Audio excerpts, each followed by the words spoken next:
space. We don't tolerate any forms of misogyny, ableism, queerphobia, transphobia, none of the isms or phobias in this space.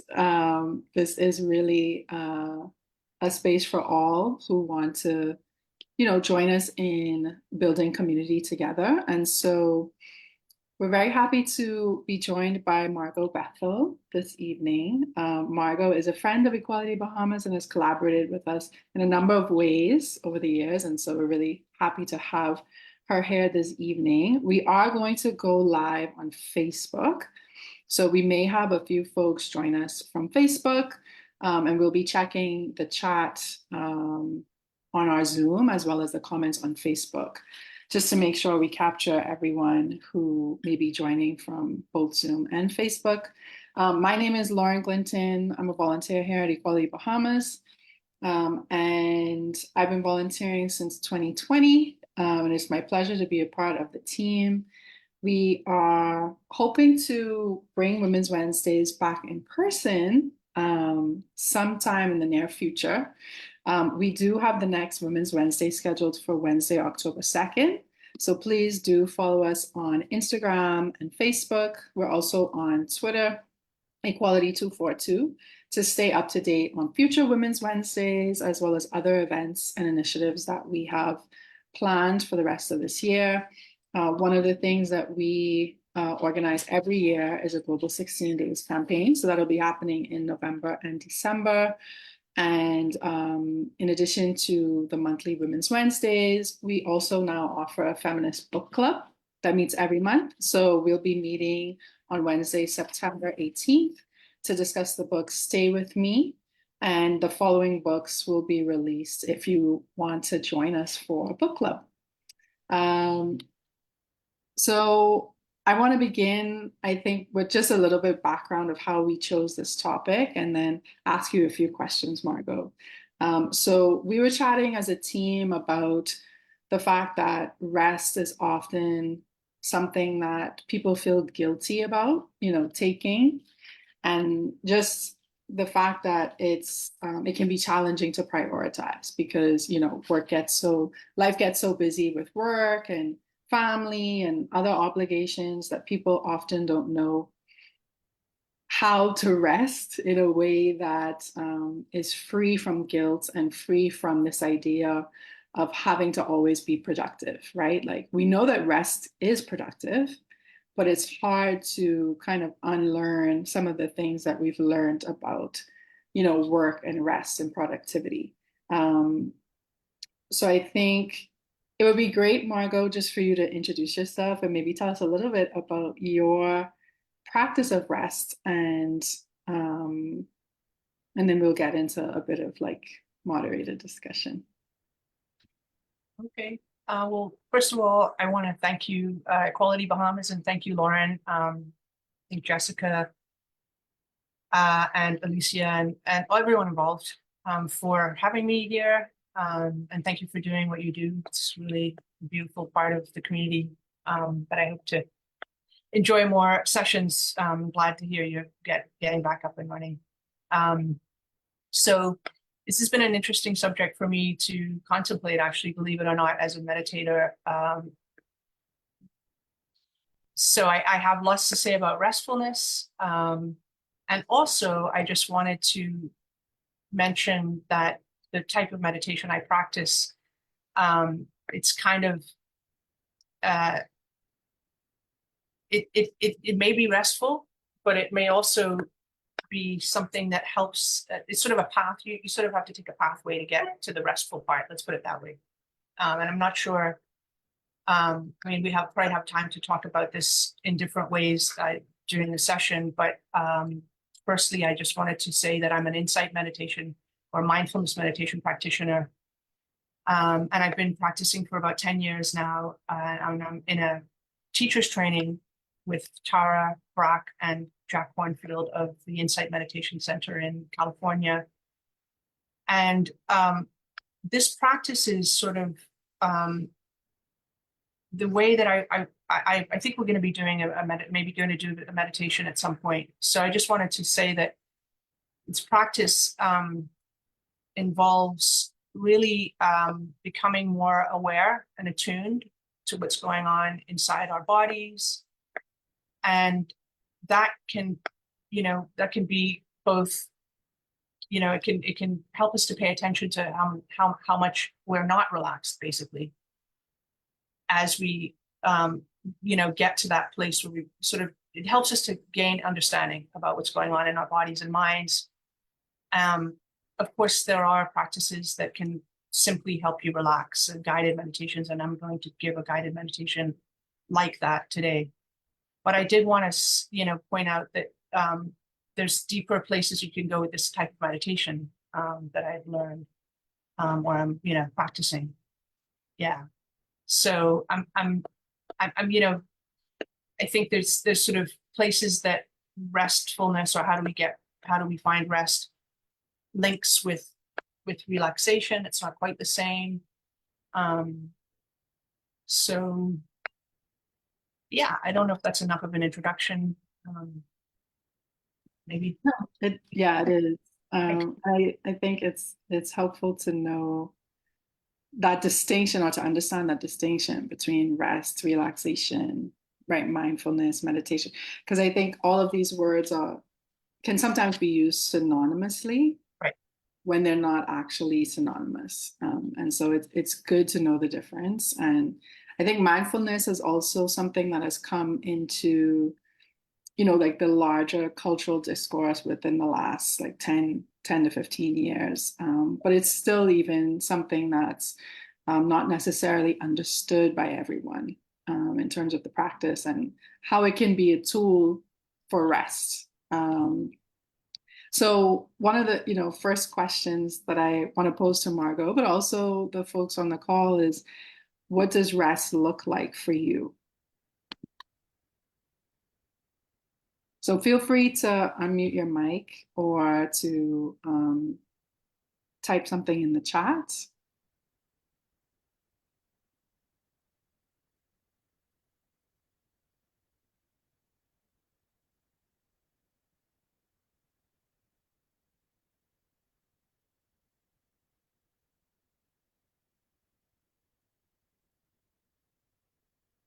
For me, I think rest looks like having an unplanned day, because it's so easy. I'm definitely a planner. I like to know what's going on. I like to be organized and have a bit of structure to my day.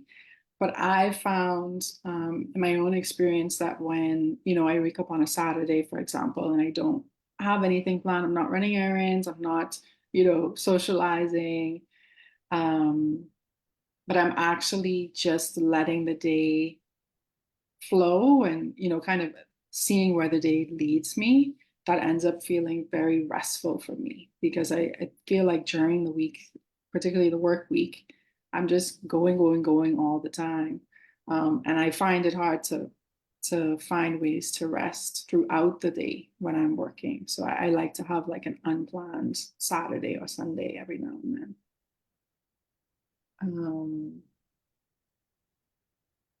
Anaway says that rest for me looks like stillness, unplugging from the world, and calming the mind.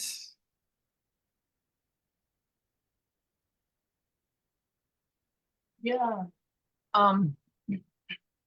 I also find, I love that unplanned day. That's beautiful, actually. That's really makes a lot of sense. I was thinking about also where I go specifically, where I want to be, in order to kind of encourage a restful, space in my mind and body. So obviously, anywhere green. I'm not too scared of bugs. I know that's not true for, see, this is very interesting because it's not true for everyone. I think, green spaces are generally calming, but not everybody wants to be in nature, so to speak. Not everybody finds that relaxing, but I do. And yeah, I also like quiet, maybe a place to read, something like you said, but also unstructured, unstructured time. I find restful.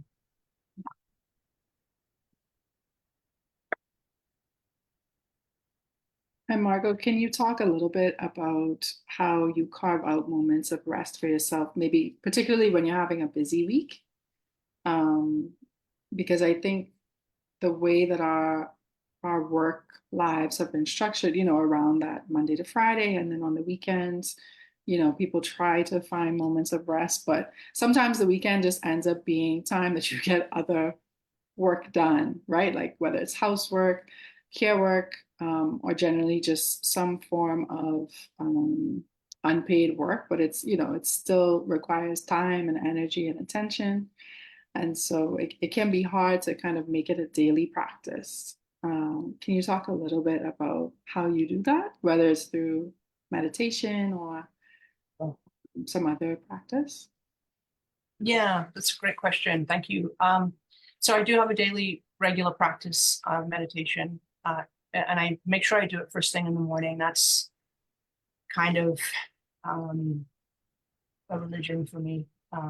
Not literally, but you know, that I don't really swerve from that if possible. I am self-employed. That doesn't mean that I don't have a lot going on. Sometimes I have more than other times. But I don't have the 9 to 5. There are a lot of things I thought about when we were, preparing for this talk about or this conversation in terms of, like as you say, people who have 9 to 5 jobs. But then there are also a lot of people now who have the more gig economy lives where they're actually required to be on almost all the time. All the time. Yeah.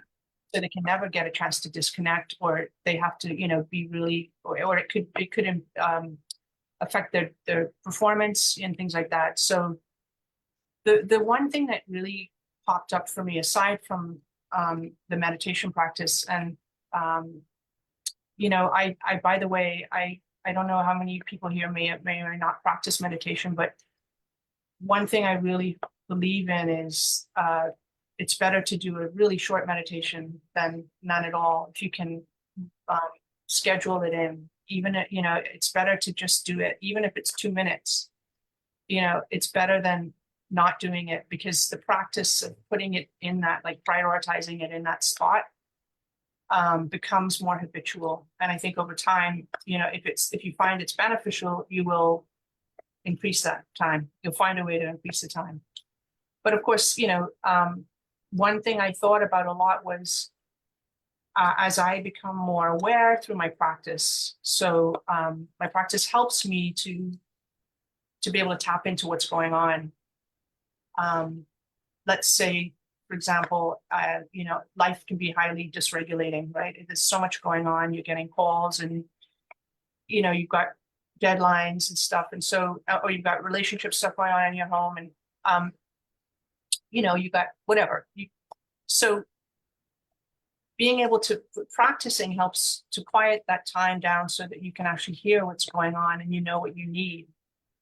And that's where mindfulness comes in. So, for example, you can, if you can get there, you can get some moments of mindfulness, some practice, some rest, some mental rest when you take a shower, for example, or even simpler things like brushing your teeth. But those moments when you actually are by yourself, let's say if you live with a lot of other people, you got a full house. Mm-hmm. So I think but I think it really requires that kind of intentionality. It's like, because otherwise we're kind of running on we're running on we're automatic, we're running on auto. You know what I'm saying? We're so we're not necessarily present and conscious when we're doing things. So if you're heading to the bathroom and you can think, oh my goodness, I'm not going to have to talk to anyone in there. I'm actually going to feel how this water feels on my body. I'm going to just really enjoy this time rather than getting it done and running out there. So I think those small moments, whatever those small moments are really important to try and grab in the day, given that we have these crazy lives. Yeah, and it's interesting that you say that, because I think it's easy to not see those moments as opportunities for mental rest, right? Because it's sort of like another thing on your to-do list for the day, or Right. just something that you just naturally do. And it can be so helpful to reframe the way that we think about those moments throughout the day because they're already built into the day. Right. That's beautifully put. Much better than I said. Thank you. No. No, but it's true because I think I've realized I think over the course of this year in particular, but also just everything that's happened over the last few years, how difficult it's become for me to be present. Yeah. Because I think there's so much going on in the world. There's so much on our minds all the time. At no point in time have we had so much access to information. Right. And so it really can just be overwhelming and inundating sometimes. And I think that can make it more challenging to kind of turn things off and get quiet and find those moments. But I really love that you said that because it really can be that simple sometimes. Um, are there any tips that you have for quieting the mind? Because I think, you mentioned making it a habit can be really helpful and being intentional.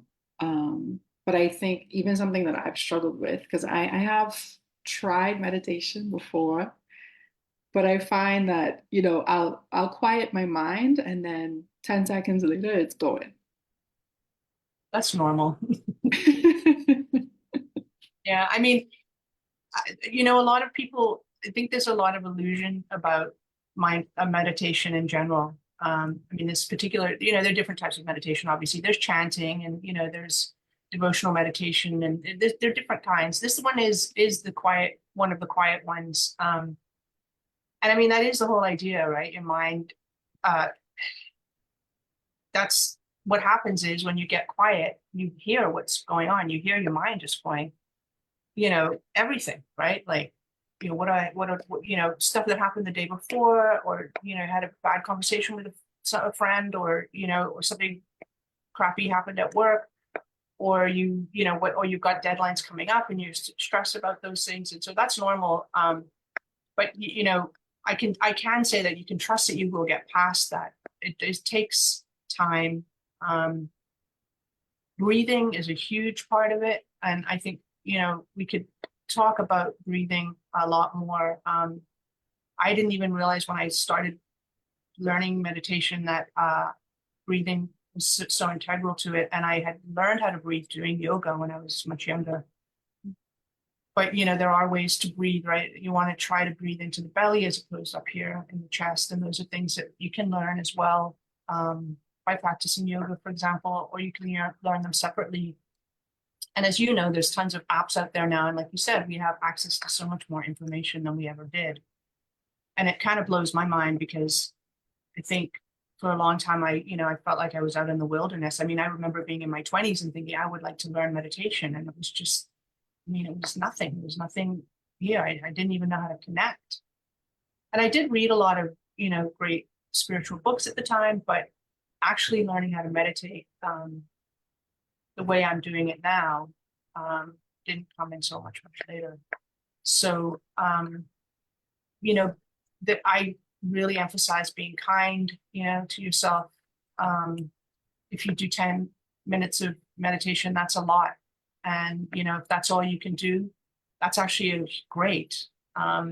So, you mentioned earlier the judgmental mind, this is so common for us. Like we are always, on ourselves like that. Like just, so yeah, to have that, these terms become, they sound, they're much more common now. And like you said, mindfulness is not really understood necessarily. People talk about it and use these terms, but really the practice is what it's all about, because practice of mindfulness is all about getting to know yourself, and getting to know yourself really is the beginning of how you can transform things, more than just rest and relaxation, but I can really address the things in your life that you want to change that are going to make your life better in the long run, you know?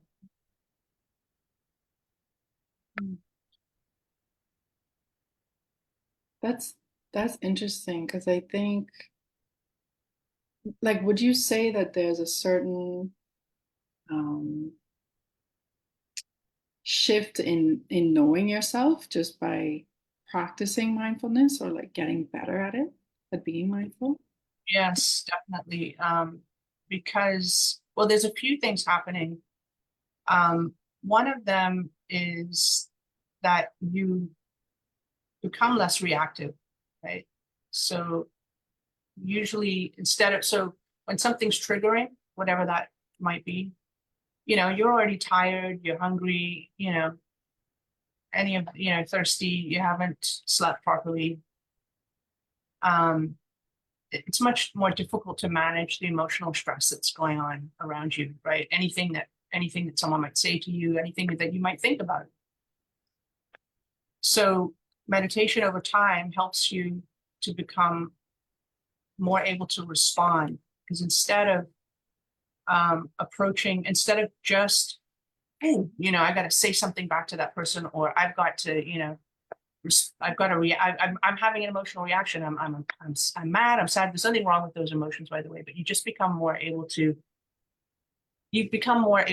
see them passing. Right? These are passing states. They come and go.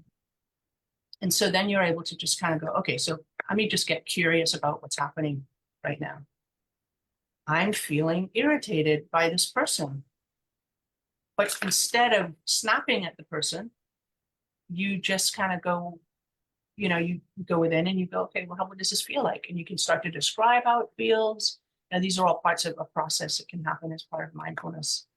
And as you get better at doing that, you know, things improve, because instead of, you know, the world being this kind of machine that you're constantly kind of battling it out with, you still, all of those ephemera are happening as they always will, but you know, you realize they're in your head too. You don't need, I don't know if you can hear that, but you don't need a siren going past your house. You know, your mind will do all of that by itself.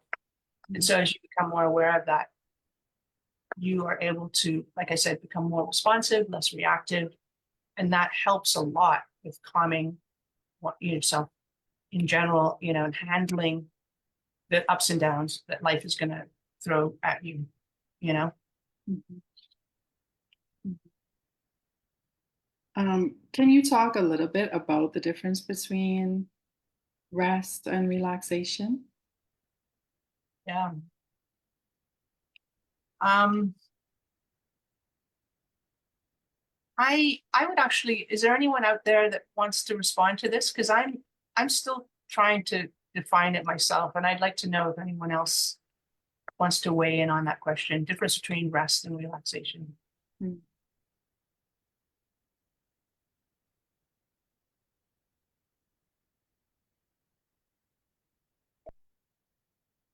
Okay. I would say that for me, rest, it's more of like a nothingness. So sometimes that may mean sleeping, sometimes that may mean just laying down and drifting. Relaxation, though, could be pretty active for me. I could relax on the beach, I could relax around family and friends. So they're a bit different. I think rest for me is just more so stationary, doing nothing. Relaxation is just allowing my mind to be free and whatever that means for me at the time. Anybody else? Thank you. That was really interesting and makes sense. I like the nothingness. Mhm.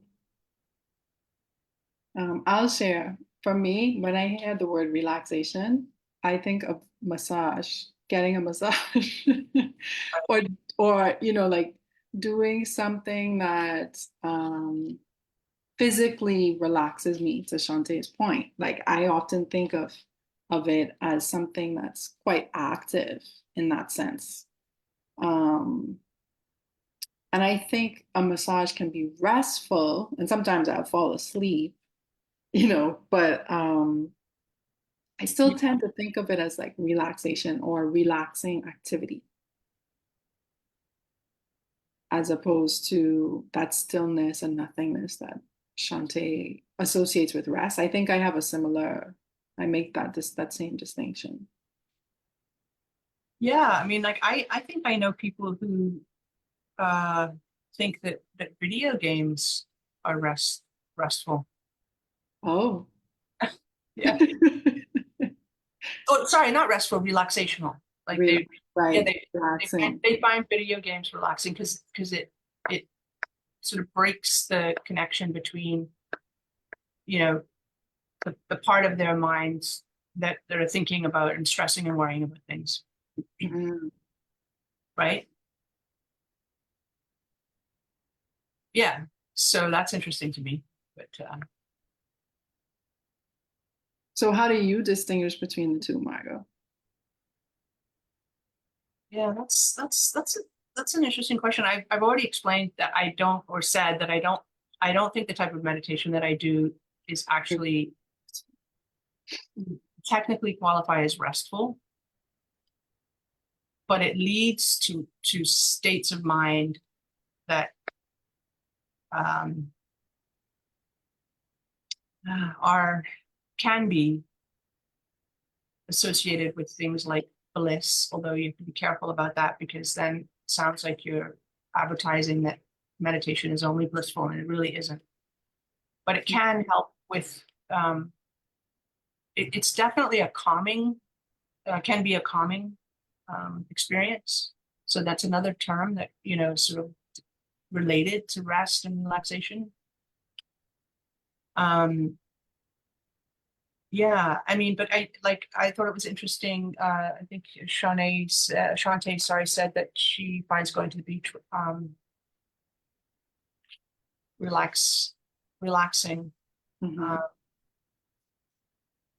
so social events can be relaxing, depending.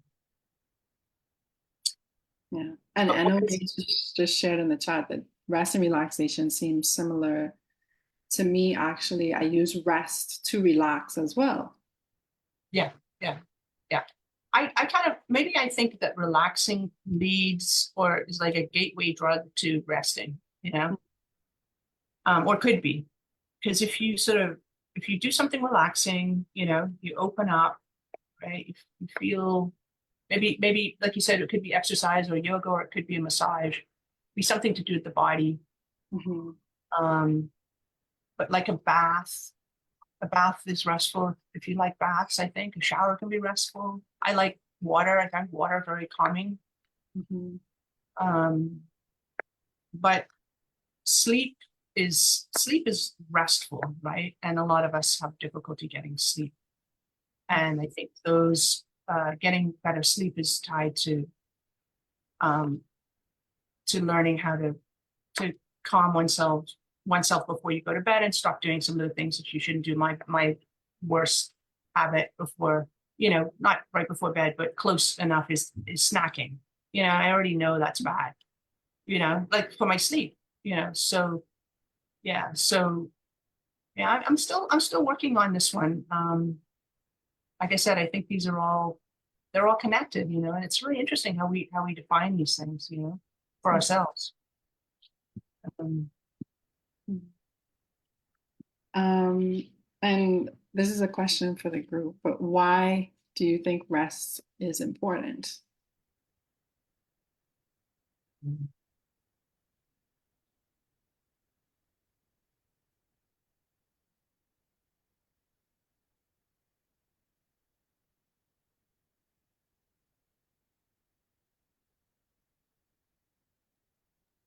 I think when I go for a while without properly resting,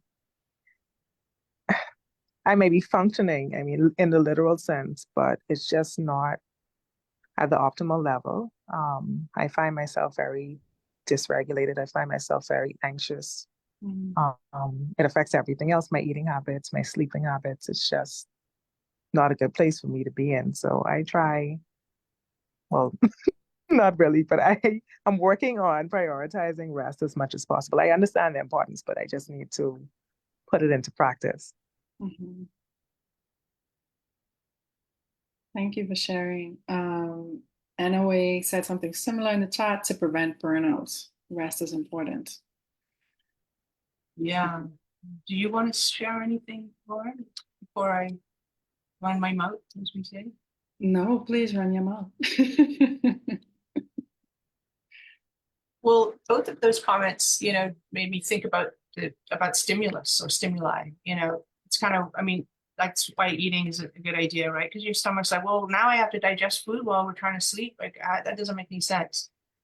But Shantae said, trying to like, how important it is. So it's great. For me, I find little habits or trying to form small habits, and I emphasize small because I think it's better. Like I said, it's really much better to start small and work your way up, to longer periods of whatever it is that you find restful.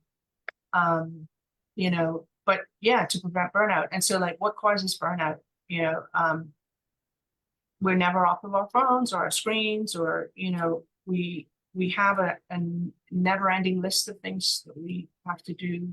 So that ties into boundary making. How do we like contain things? And I think the more specific we can get, the better, right? So like, and that's partly again ties back into mindfulness, because once you start to identify, you kind of start to identify smaller and smaller things that are, and behaviors that are attached to the ways that you're not getting the rest that you want. So you start to figure out, okay, I definitely want to prioritize rest, like Shantae said. And, Noe's like, yeah, it's important. We know it's important, but then so how do we get there, where we're actually beginning to not just talk about how good it is, and that includes noticing what feels restful. It includes noticing it and, noticing what's relaxing as well. Because there can be differences, that are important differences, right? For example, yeah. Sorry. No, I was gonna ask, has anyone here been able to recognize what needs to happen to make rest a priority? Because I think, one of the things that we talk about a lot at Equality Bahamas is the fact that women are doing so much unpaid work at home, right? There's the child rearing, housework, caring for a parent or, a sick relative. Just a lot of work that is being done in addition to paid work outside of the house. And so it can be really difficult with all these responsibilities to, find opportunities to rest and to just take a moment to be by yourself and assess your own needs. But I think for many of us, and this is an assumption, there have probably been moments throughout our lives where we've been better at resting than others.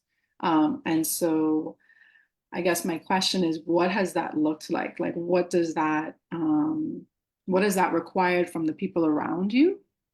Whether it's your family, setting boundaries, like Margot said.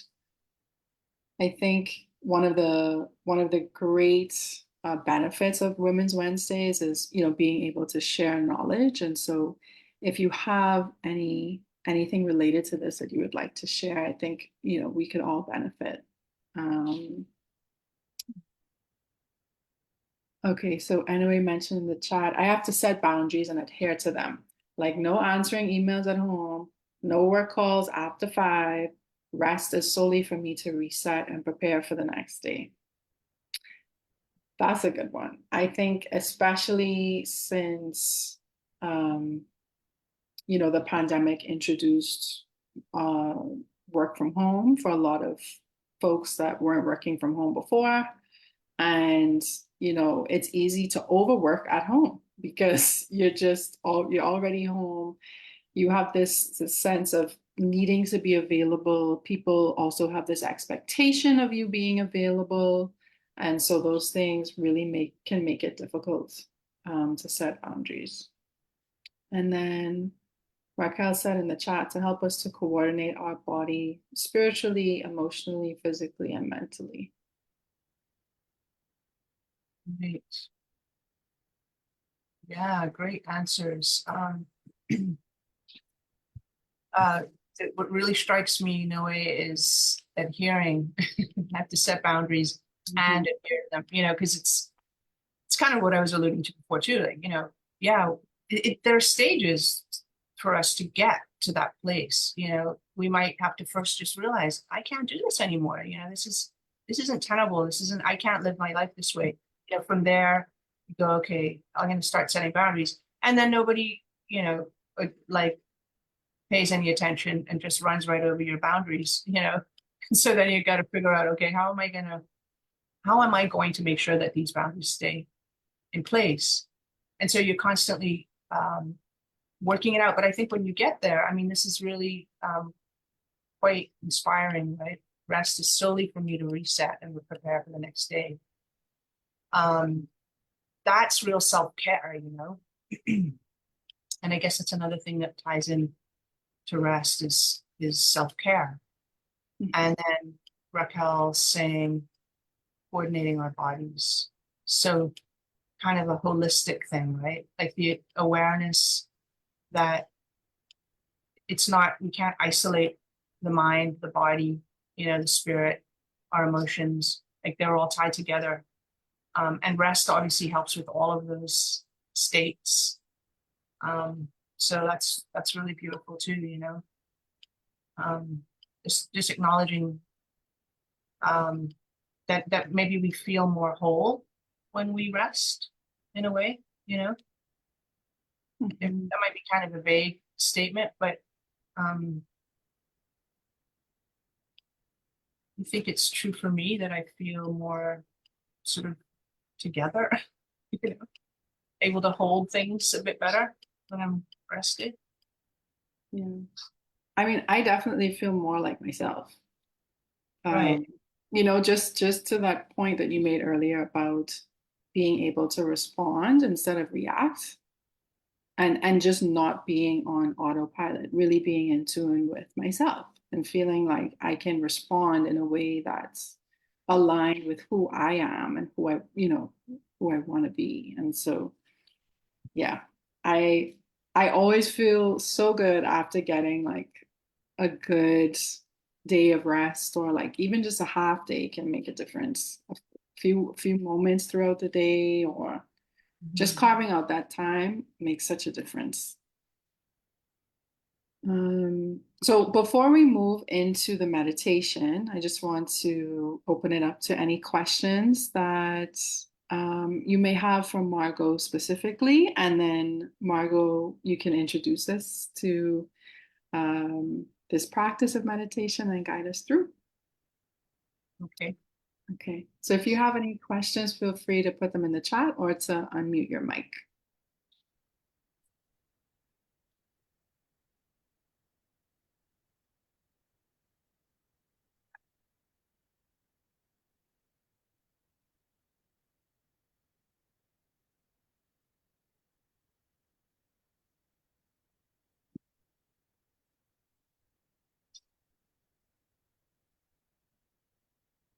No questions?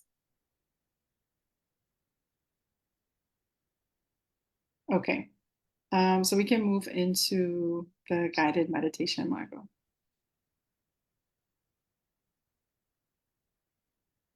Okay. And I think actually at this point we can probably pause the recording. Okay. Yeah. Okay. So I just want to ask before we get started, what is the like? Will this meeting hard stop on the hour at 7? We can go just past 7, like 7:15. I think this is about 10 minutes. So Okay. that would be fine, but it may maybe a bit longer or shorter, That's depending. So, okay, I just wanted to find out because I didn't want it to just kind of be like, yeah. cut off. Yeah. Yeah. So, yeah, so I don't know how many of you, and I wanted to ask that, but have meditated before, but it doesn't really matter. This is just a gentle guided meditation. I'm going to try to give you some time for silence, but mostly be guided. And the first thing I want to ask everyone to do is wherever you're sitting, if or standing or laying, if you can sit, if you're comfortable sitting, it's good to sit, and it's good to be comfortable.